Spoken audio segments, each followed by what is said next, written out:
Good morning. They've asked us to share a little bit about what are the ways in which God, or what are some of the ways in which God has taught us lessons about light. And I have a few moments this morning to share with you one of the ways in which God has taught me early in my career. In fact, I was a student at Gordon Conwell, and I learned a lesson about what light was all about and how it has to do with God and our work, not up on the hill, but rather doing youth ministry at a camp in New York State.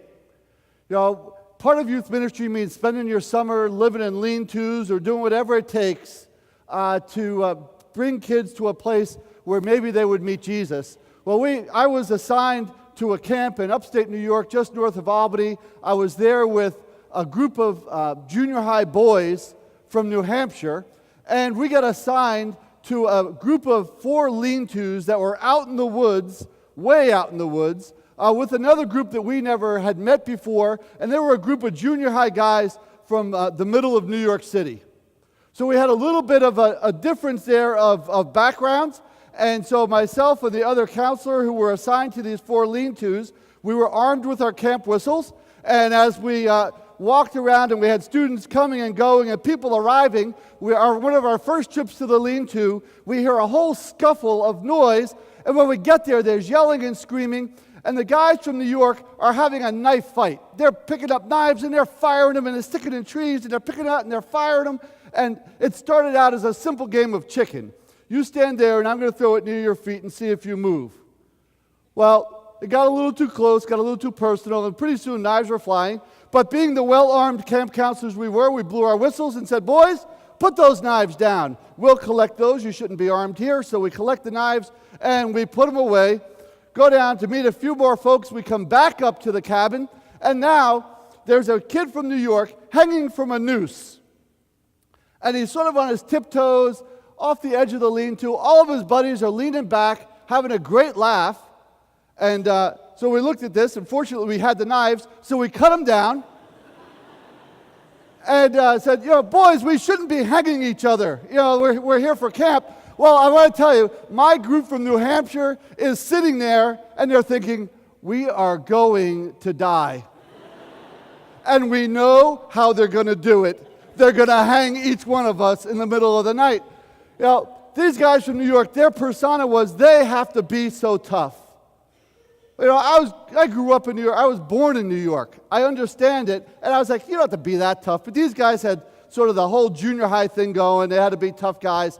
And in the middle of the week, on top of all this, there was a tremendous storm. A tropical storm came up over New England, and it poured rain all week. And the wind was blowing, and branches were breaking and falling down. It was a mess. One of those days where as a counselor you're thinking, Saturday is still 4 days away. And one night we're coming back up, and it was pitch black.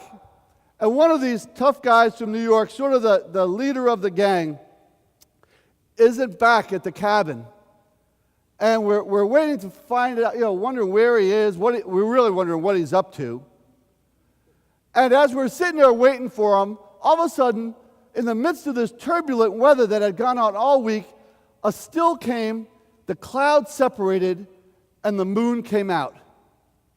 Was out for about 3 minutes. The clouds came back, and the storm continued. And this tough guy comes running into our section in tears. And he says, "God just lit up the path. I was lost in the woods, and God lit up the path, and it lit up. I mean, it lit up." And we're like, okay. It lit up. And he led me back here. That's the first time in my life I ever prayed. And God answered my prayer. The next night, when the moon was out, we looked, and there was actually phosphorus in the rock, and the path actually did light up. But as far as that boy was concerned on that day, God in his light met him right there and revealed his way. Several years later, I was back in the area, and I hear this real deep voice like, "Hello, are you Bob Whittet?" I'm like, "Yes." And he goes, "I'm Thor so-and-so." And he goes, "You don't remember me. I was that kid at the camp once with that whole light thing." He goes, "I want you to know that I'm in seminary."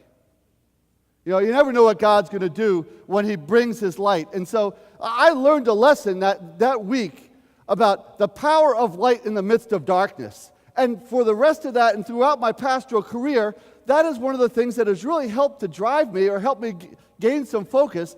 You see, there's a certain attribute to light that I think as Christians we need to understand, and that is that the light always wins.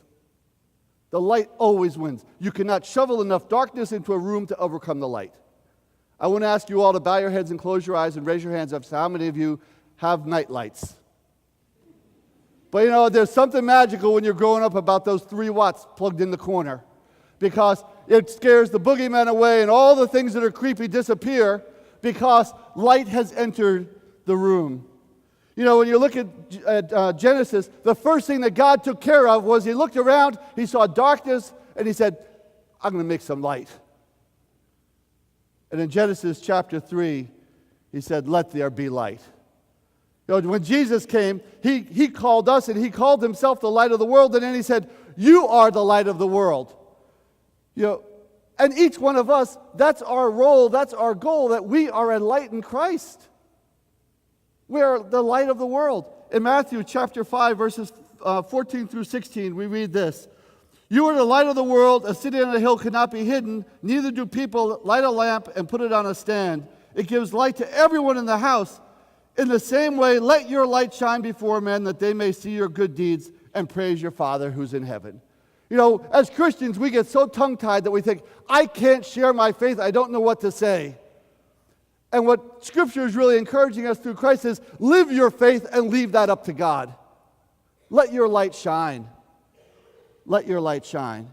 You see, what happens to us so often, and to myself, we have to be reminded that in so many areas of life, when it comes to being a witness, to being the light, we are so worried about our wattage that we forget that God just wants us to be willing.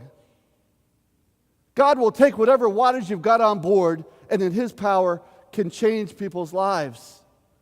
Don't worry about your wattage. You see, the light always wins. It always wins. Be willing to let your light shine. And don't question whether you've got enough for the situation. Allow God to work through you. And remember, you know, God doesn't always use a storm and, you know, the sun and the moon to impact a person's life. Maybe you're the light. You know, remember, you may be that light in the midst of the storm of the darkness that a lot of people around us live in. Maybe you're that glimmer of hope in Christ that can bring change and bring redemption and bring life. Let your light shine.